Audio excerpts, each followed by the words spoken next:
Good morning, students. Today I am Tamanna Sharma, TGT Social Science, a faculty of Surya School, Rewari. Today I am going to explain chapter 2nd in history, which is the earliest society. Firstly, I explain the learning outcomes to understand about hunting and gathering as a way of life and its implications. Second, to appreciate the skills and knowledge of hunter and gatherer. To learn about stone tools and their use. To learn to use stone artifacts as archaeological evidence. To learn about Stone Age art. Okay. Firstly, I explain ancestor of human beings. Human beings के जो पूर्वज हैं उनके बारे में हम पहले study करेंगे. The earth is over 4,600 million years old. Though life began on the earth around 3,500 million years ago, it was confined to plants and animals for many millennia.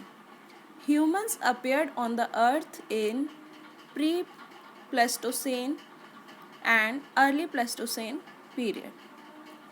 So इसमें क्या बता रहे हैं कि अर्थ कितनी पुरानी हो चुकी है. 4,600 मिलियन ईयर्स हो चुके हैं उसको.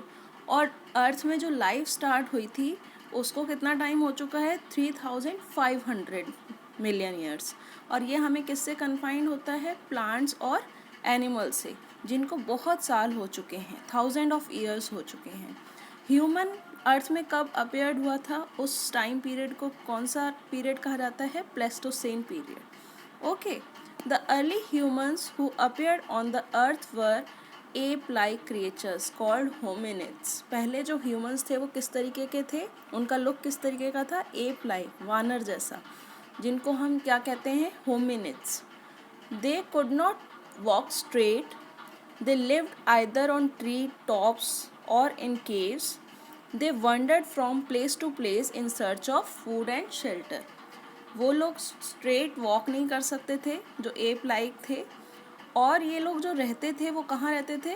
ट्री के टॉप पर या फिर केव्स में, और फूड के और शेल्टर के सर्च में ये जगह जगह घूमते रहते थे.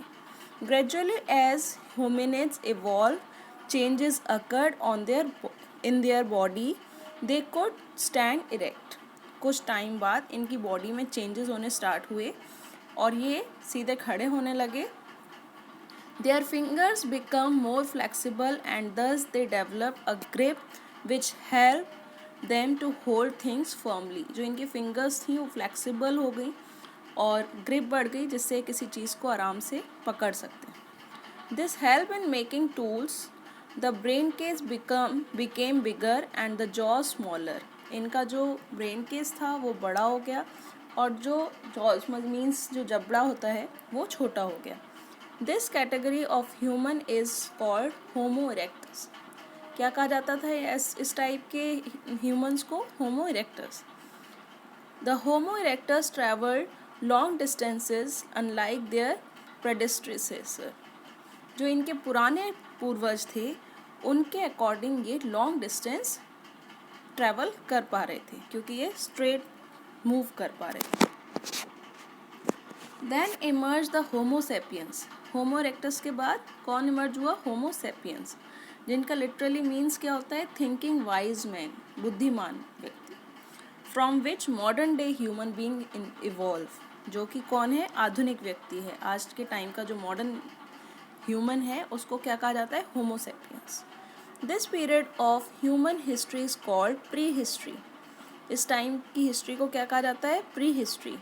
Pre historic period is defined as the period of human development when humans could not read और राइट. इस टाइम पीरियड को उस ह्यूमन डेवलपमेंट का टाइम पीरियड कहा जाता है जब ह्यूमन को कुछ भी नहीं आता था, ना वो राइट कर पाता था और ना ही लर्न कर पाता था, रीड कर पाता था. मैंने स्टार्टिंग में आपको बताया था कि हिस्ट्री के 2 टाइप्स थे, हिस्ट्री एंड प्री हिस्ट्री.